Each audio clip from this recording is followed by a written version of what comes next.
लगता है मन ये सोचने जीवन की हर एक मोड़ पे आधी आधी मिली सारी खुशी मुस्कुराए ही थे चुप हो गए।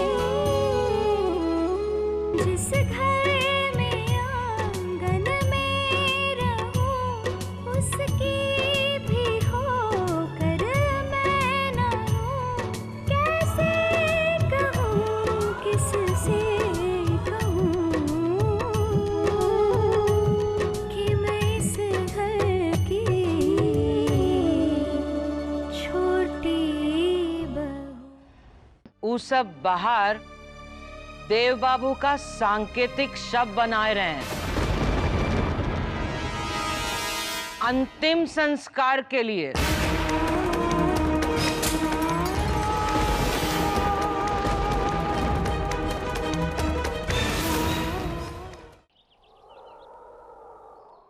ठहरिए, मुखाग्नि शंतनु देगा।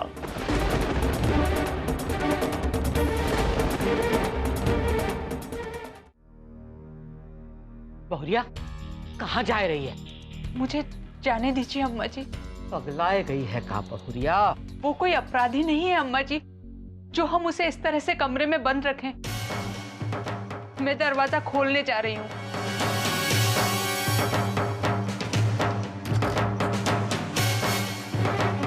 माँ,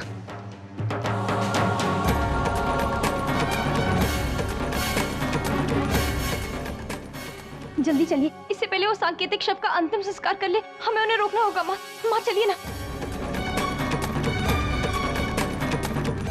क्या काम कर रहे हैं? धर्म भ्रष्ट कर रही है बहुरिया।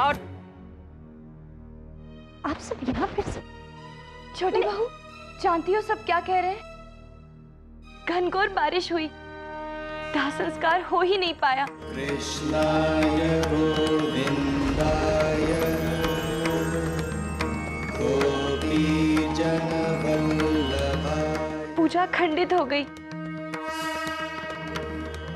उस सांकेतिक शब्द को जमुना जी में बहाना पड़ा। देखा माँ, देखा आपने?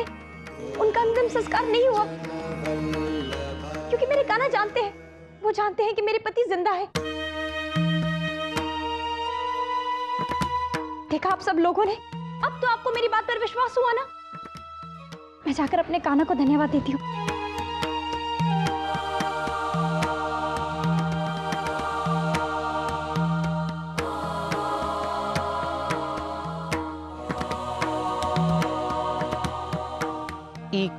एक तो बावरी हो गई है,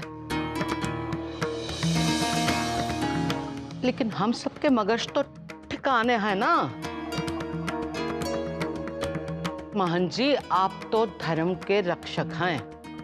अब आप ही बताइए, अब क्या करेगा है? हमने क्षमा प्रार्थना करके सांकेतिक शव को यमुना में प्रवाहित कर दिया है। अब हमें आगे के संस्कार की ओर बढ़ना है। आज से ठीक 7 दिन बाद 10वां होगा और उस दिन राजपुरोहिताइन को सुहाग के सारे ही प्रतीक त्यागने होंगे।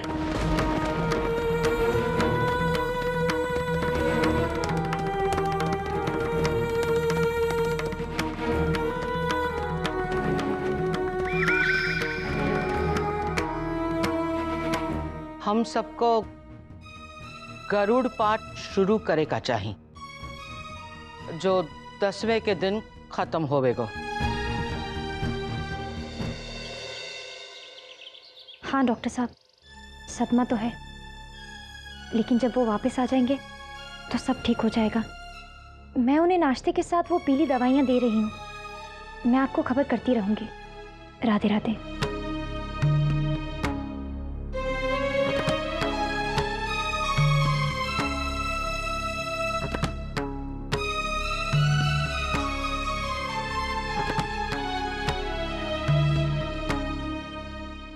दादी माँ,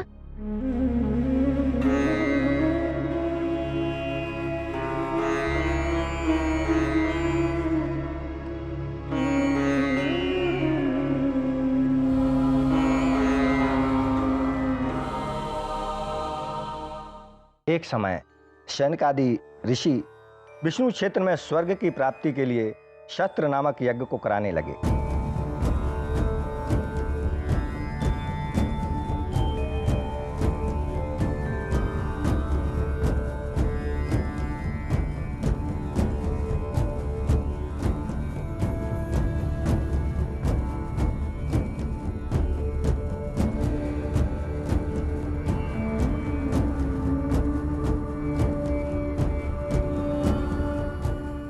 कान्हा, आज मैं पूजा घर में दिया नहीं जला सकती क्योंकि सब लोग कह रहे हैं कि सूतक लगा है और इसीलिए गरुण पाठ चल रहा है। मैं ये सब रस्म रोक तो नहीं सकती कान्हा, लेकिन आपसे एक विनती है, आप उन्हें जल्द से जल्द भेज दीजिए ना, ताकि सब लोगों को मेरी बात पर विश्वास आ जाए।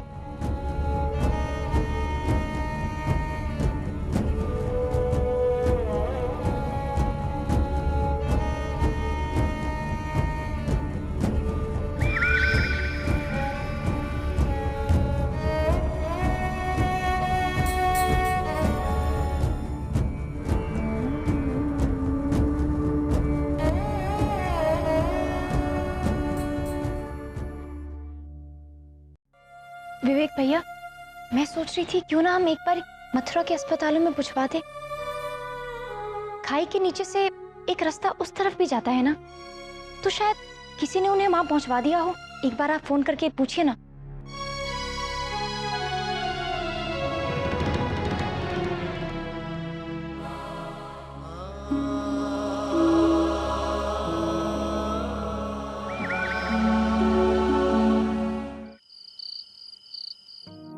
Hello, Chhatarpur police station.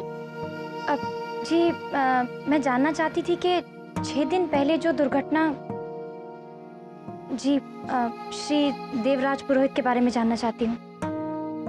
कुछ पता चला? लोग छानबीन कर रहे हैं मैडम। जी धन्यवाद। राधे राधे।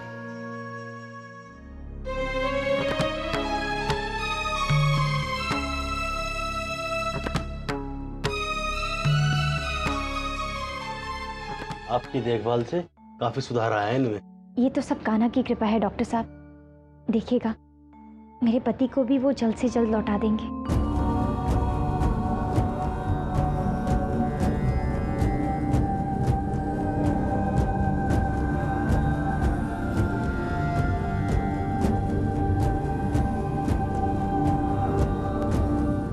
इति श्री गरुड़ पुराणे फल स्तुति समाप्ता।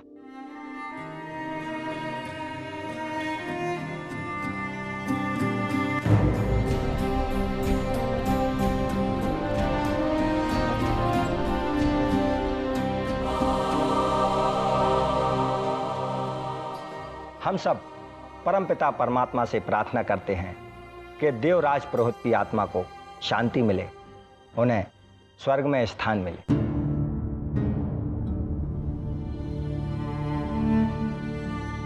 महान जी, अब आगे क्या करे का है? देखिए, आज 10वां है। राज पुरोहित की आत्मा को पितरों से मिलाने के लिए आटे का पिंड बनाकर श्राद्ध कर्म किया जाएगा। राज पुरोहिताइन को आज अपने सुहाग के सारे प्रतीकों का त्याग करना होगा।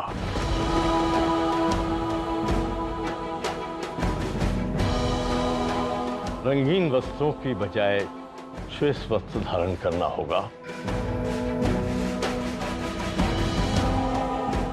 आभूषणों के बदले तुलसी की माला गले में धारण करनी होगी।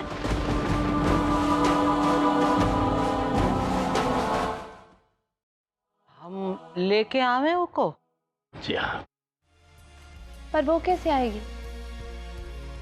वो तो ये मानने के लिए तैयार ही नहीं है कि देव मर चुका है। उसके बावरेपन की वजह से क्या हम सदियों की रीत बदल देंगे?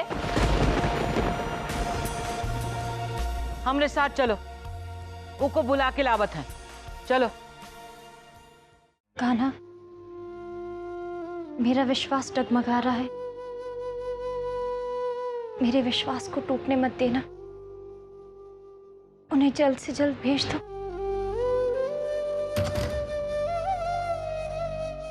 राधिका,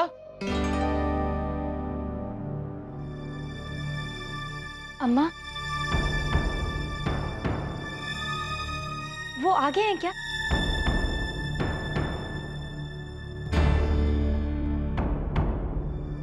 ठीक कह रही है तू। देव बाबू आए हैं। यही वास्ते हम तो को लेने आए हैं।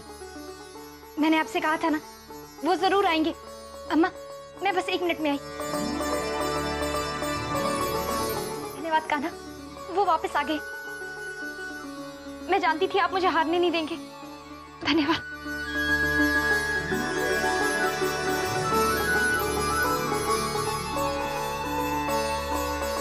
श्राद्ध और पिंडदान की व्यवस्था की जाए।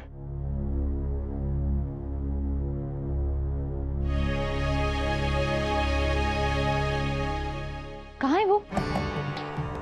कहाँ है वो? आप सब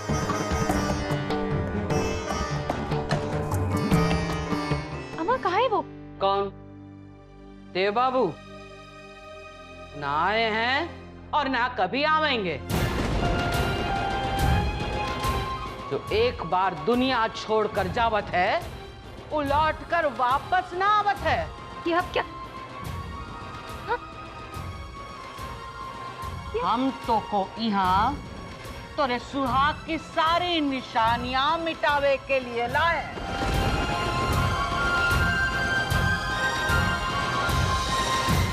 मिटाई दे सिंदूर, नहीं तोड़ दे चूड़ियां, निकाली मंगलसूत्र, निकाल। नहीं, पता था मुझको, पता था तू ऐसा ना मानेगी। हठी जो ठहरी। पकड़ो निर्मलाई को, पकड़ो इनको, पकड़ो और तोड़ो चूड़ी और निकालो मंगलसूत्र। एक सुहाग से उसकी सुहाग की निशानियां छीनना पाप है। मैं आपको ये नहीं करने दूंगी। छोड़िए मुझे, मैंने कहा छोड़िए। माँ, माँ नहीं समझाइए।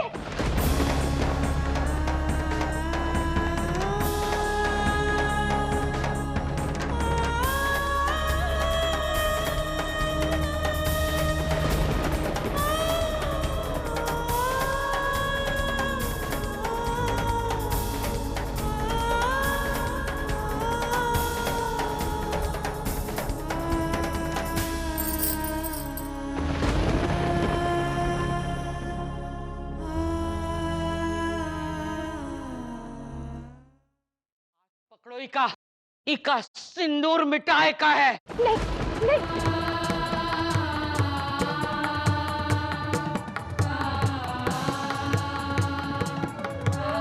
अम्मा, ये आप क्या करने जा रही हैं? छोड़िए मुझे।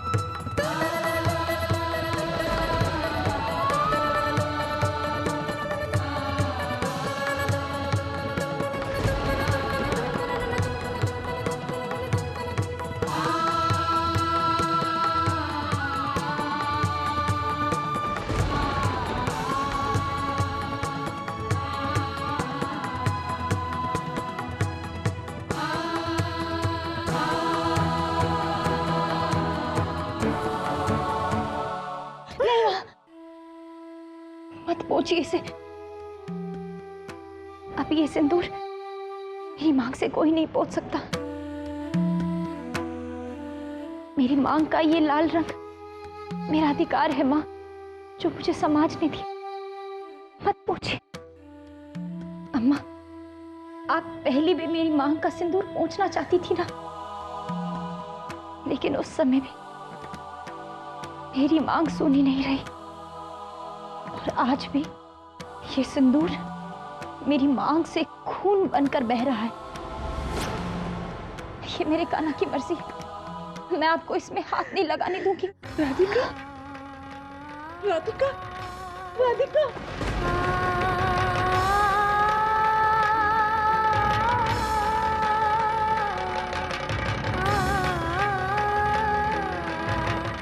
ये पगली तो हर रस्म खंडित करने पर तुली है। हमें तो आगे कछु करे का चाहिए ना। मोहन जी, आप बताइए आगे क्या करे का है? आज सर्वप्रथम राजपुरोहिताइन का केश कर्तन किया जाएगा।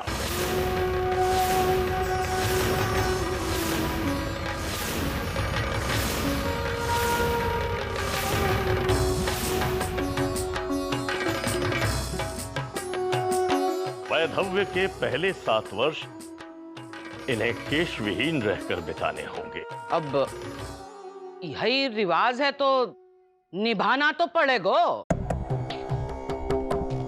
हमने आदेश दे दिया है, नाई आता ही होगा। परंतु महंत जी, ये प्रथा तो पुरातन है, कोई नहीं मानता इसे। फिर आप क्यों? लल्ला, दूजे परिवार के धर्म में टांग ना लड़ा। ये राजपुरोहित परिवार की प्रथा है, करन दे को। बहन जी, राजपुरोहित परिवार के होने के नाते मैं आपसे कुछ पूछना चाहती हूँ। अवश्य पूछिए। अगर माँ जी के विधवा होने पर या मेरे विधवा होने पर यह सब नहीं किया गया तो राधिका पर यह अत्याचार क्यों? आपकी सास ने विधवा होने से पहले राजपुरोहिताइन का आसन आपको सौंप दिया था और आपने विधवा होने से पहले अपनी बहू को।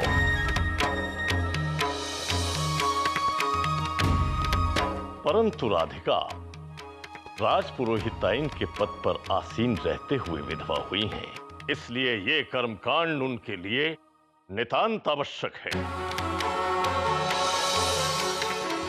लेकिन बहन जी, राधिका की उम्र भी तो देखिए।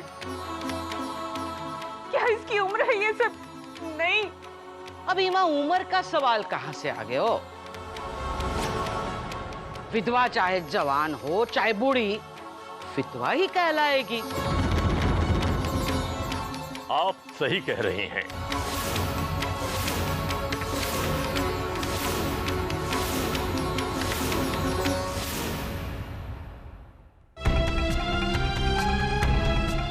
मगर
ये क्या हो रहा है? मैं ये रस्म नहीं करूंगी। केश निकालिए। मैंने आपसे कहा ना, मैं विधवा नहीं हूँ।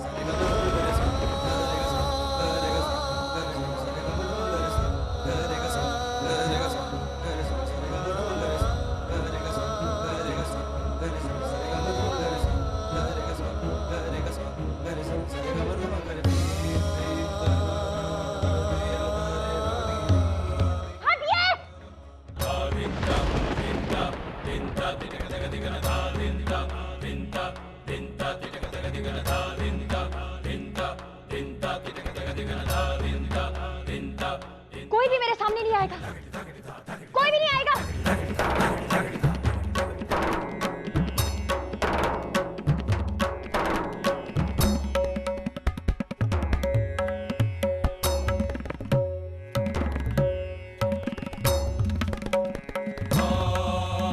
मैंने आपसे कहा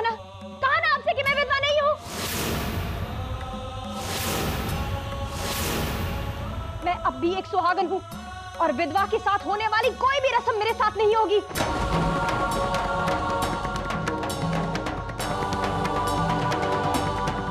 मैं एक सुहागन की तरह रही हूँ और अपनी अंतिम सांस तक एक सुहागन ही रहूंगी।